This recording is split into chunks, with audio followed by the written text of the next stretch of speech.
पप्पू बोला तुझे 2 लड़कियां प्रपोज करे तो तू किससे शादी करेगा? चिंटू बोला मैं दोनों की कुश्ती करवाऊंगा और जो हारेगी उससे शादी करूंगा। पप्पू बोला हारने वाली से क्यों? चिंटू क्योंकि शादी के बाद वो मुझे कम पीटेगी, इसलिए। बाप बेटे ने मिलकर बड़ी मुश्किल से सास बहू का झगड़ा शांत करवाया, तभी बच्चे ने नानी को आते देखा और चिल्लाया तीसरी लहर आ गई, तीसरी लहर आ गई। बहुत खूबसूरत हो तुम, खुद को दुनिया की बुरी नजरों से बचाया करो, सिर्फ आंखों में काजल ही काफी नहीं, गले में नींबू मिर्च और चप्पल भी लटकाया करो। एक बार भूगोल की टीचर ने पप्पू से पूछा गंगा कहाँ से निकलती है और कहाँ जाकर मिलती है? पप्पू ने खड़े होकर कहा मैडम गंगा घर से निकलती है और स्कूल के पीछे जाकर सोनू से मिलती है। व्हाट्सएप और फेसबुक के साइड इफेक्ट की हद तब हो गई जब कल एक आदमी अखबार में छपे फोटो को भी उंगलियों से जूम करने की कोशिश करने लगा। वकील बोला माय लॉर्ड, कानून की किताब के पेज नंबर 15 के मुताबिक मेरे मुवक्किल को बाइज्जत बरी किया जाए। जज बोला किताब पेश की जाए। किताब पेश की गई। जज ने पेज नंबर 15 खोला तो उसमें 1000 के 5 नोट थे। जज मुस्कुराते हुए बोला बहुत खूब, इस तरह के 2 सबूत और पेश किए जाए। संता इंटरव्यू देने गया। बंता बोला व्हाट इज योर नेम? संता बोला होला। बंता बोला ये कैसा नाम है? संता बोला जी वो मैं होली के दिन पैदा हुआ था।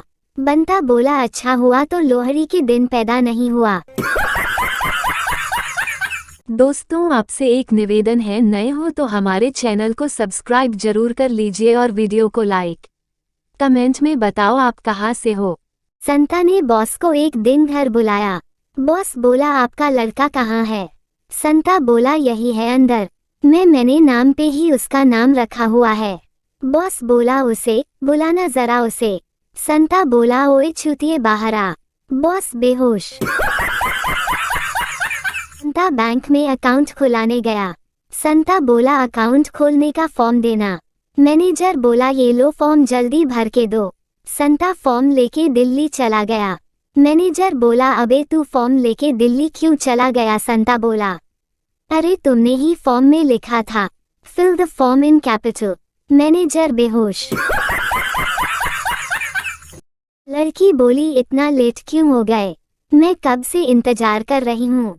लड़का बोला बॉस ने रोक लिया। डिनर किया बॉस के साथ। लड़की बोली अच्छा क्या खाया? लड़का बोला गालियाँ। डॉक्टर बोला तुम कौन सा साबुन इस्तेमाल करते हो? मरीज बोला बजरंग का साबुन। डॉक्टर बोला पेस्ट। मरीज बोला बजरंग का पेस्ट।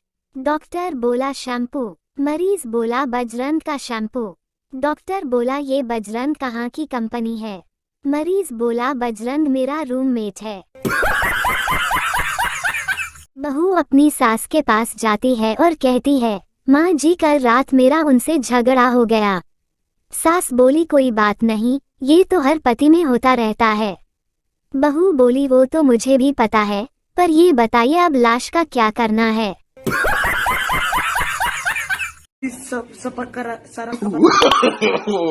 सब्सक्राइब कर लो प्लीज दोस्तों।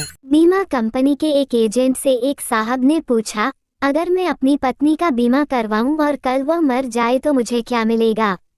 बीमा एजेंट लंबी सांस लेते हुए बोला जेल या फांसी। पत्नी बोली सुनो जी अखबार में खबर है कि एक व्यक्ति ने अपनी पत्नी को बेच डाला। पति बोला ओह कितने में? पत्नी बोली एक साइकिल के बदले में। कहीं तुम भी तो ऐसा नहीं करोगे? पति बोला मैं इतना मूर्ख थोड़े ही हूँ, तुम्हारे बदले में तो कार आ सकती है। एक बार एक पति ने अपनी पत्नी से मस्खरी करने के इरादे से कहा कल मेरे ख्वाब में एक लड़की आई थी। वाह क्या लड़की थी? पत्नी बोली अकेली ही आई होगी। पति बोला तुमको कैसे पता? पत्नी बोली उसका पति मेरे ख्वाब में आया था। एक फिल्म अभिनेता पत्नी को अपनी फिल्म दिखाने ले गया।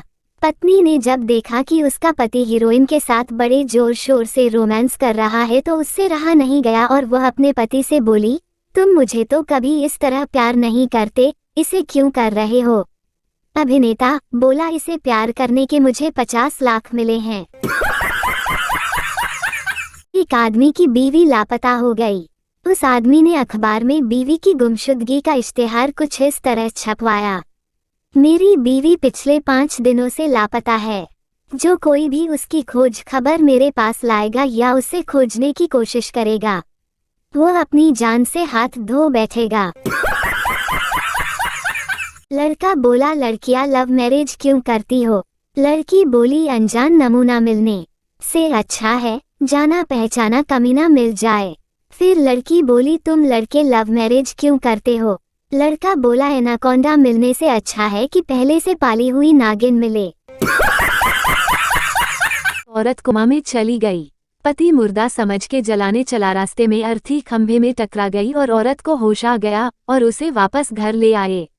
1 साल बाद औरत सच में मर गई। सब लोग राम नाम सत्य बोलते जा रहे थे, लेकिन पति की जुबान पर एक ही बात थी, खंभा बचा के, खंभा बचा के, खंभा बचा के।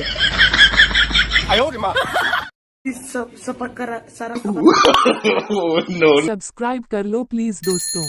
बुद्धि का उपयोग करने वाले जापान में 603 किलोमीटर घंटा रफ्तार वाली ट्रेन के बाद 7G की टेस्टिंग शुरू हो चुकी है और इंडिया में पढ़े लिखे लोग व्हाट्सएप पर 11 लोगों को ओम नमः शिवाय भेजकर फ्री बैलेंस और चमत्कार की उम्मीद कर रहे हैं, और तो और नहीं भेजा तो अप्रिय घटना की चेतावनी और दे देते हैं। संता अंग्रेजी सीख रहा था। संता बोला, यार बंता, आई एम गोइंग का मतलब क्या होता है? बंता बोला, मैं जा रहा हूँ। संता बोला, अबे ऐसे कैसे जाएगा? साला 20 लोगों से पूछ चुका हूँ, सब चले जाने की बात करते हैं, जवाब बताता जा।